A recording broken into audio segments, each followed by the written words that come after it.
Hello, welcome to another Facts and Dimensions Spotlight dataset. This one we're covering Patient Online Management Information Data, otherwise known as POMI. So we've got data going back to April 2015.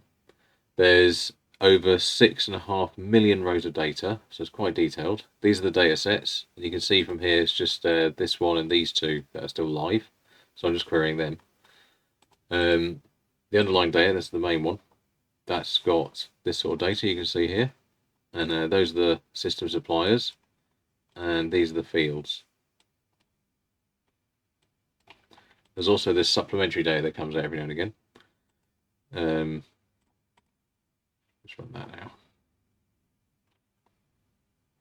You can see the system suppliers field, the two different fields. There's also an SCD table to help explain what those bit values mean. It's a little bit complicated.